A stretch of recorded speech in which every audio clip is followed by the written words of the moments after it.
Welcome to the Salmon Runs YouTube. Enjoy the video. In this video, I will explain how to change a Chevy Equinox battery. First, gather your essential tools, including a 10mm wrench, a battery terminal brush, and a battery hold-down wrench. Safety is paramount, so always put on your safety glasses and gloves. Make sure your vehicle is completely turned off and the parking brake is firmly set before you begin any work on the battery.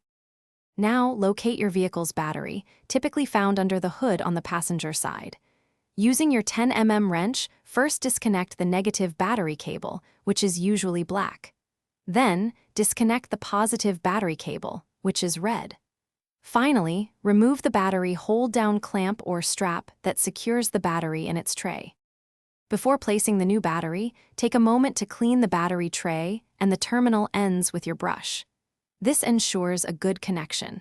Carefully place the new battery into the tray and re-secure it with the hold-down clamp. Now, connect the positive battery cable first, followed by the negative battery cable. Double-check that all your connections are tight, but be careful not to over-tighten them, as this can damage the terminals.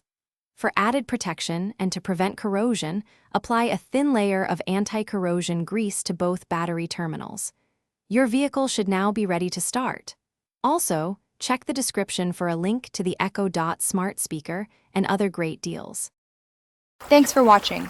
Consider subscribing if we helped you.